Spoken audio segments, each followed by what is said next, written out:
Good morning and welcome to the Monday Morning Minute. I'm Fitz, and this morning we're going to talk about the Contra angle driver. And the important thing I want to get across this morning is that the Contra angle driver does need to be replaced. There is a correlation with how often you use this, how many implants you're placing, and how long it's going to last. And I know that some of our heavy users of implants, we replace these quite frequently. It's less than $100. It's about $87, I believe. But I wanted to talk a little bit about how this Contra angle works. This Contra angle driver, it goes under the nomenclature MDL for mini drive lock, CAD, and that just stands for the Contra angle driver. This is good for our 2.0, our 2.5, our 3.0, and our 3.75 O-ball abutment implants. Now, you also know that we have a 15-degree angled implant, which has a Contra angle driver called the MDL CADA, A meaning angled, and our mono implants have their own Contra angle, which is called the NMX 1620. But just keep in mind that we have different types of Contra angle drivers, and they all wear out. It's like the tires on your car. So it's never a bad idea to order multiple Contra angle drivers. This driver fits into the 20-to-1 handpiece. And you do not need to push the button. This is a push button handpiece. You don't need to push the button on the way in, only the way out. So I feel it lock in, you twist it, and it locks in. And how you'll know right away if the Contra angle is stripped, when I go to pick the implant up out of its sterile container, and I'm using one of our demo implants from our courses, but this implant, as you can see, is staying in the Contra angle. So this is a newer Contra angle that I pulled out. This is working absolutely fine. And I want to show you all, this is our new packaging with the implants. When I take the implant out of its box, you'll see that the O-ring housing is below the implant. So even if you're not doing a denture case or a fixed on 6 case or a hybrid denture case that requires the housings, never throw this packaging out without taking the O-ring housing out. The implant is in its sterile container, and I'm going to show you right now. I'm going to take it out of its container, and it's in this plastic vial. I unscrew the plastic vial, like so,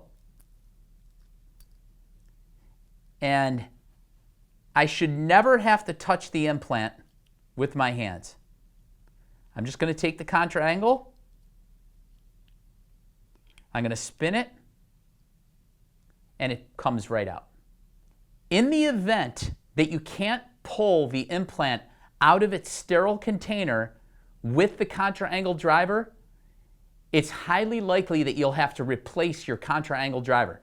Now, hopefully you'll have one in one of your drawers. You could just pull it out and carry on. That's why we think it's a good idea to have multiple Contra angles at your dental office, especially when you're doing implant procedures. So that's one way to know that the Contra angle is probably worn out, is when I try to pull it out of this sterile container and it's not coming.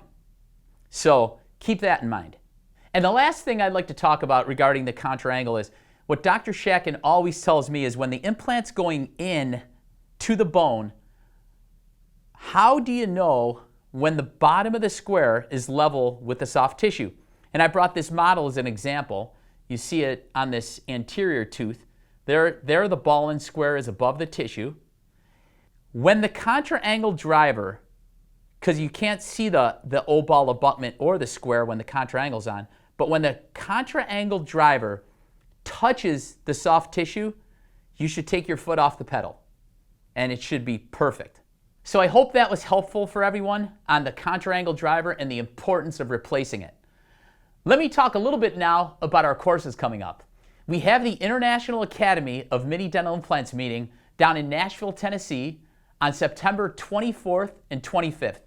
Dr. Terry Giorno is going to be one of our keynote speakers. Dr. Shakin, Dr. Gillespie, Dr. Staples. We're going to have a lineup of speakers that is going to be unbelievable.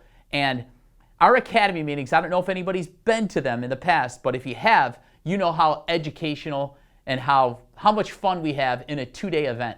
It's really a lot of fun, a lot of camaraderie, and and a lot of learning occurs. So if you haven't already done it, give Kevin or Nick a call, or you can sign up online at shackandfirst.com. Get signed up for Nashville. It'll be a great event. And don't forget to send in your cases and articles and photos to possibly be submitted into the International Academy of Mini Dental Implants Journal. You can send it to Alan Robinson and Mark Ahrens.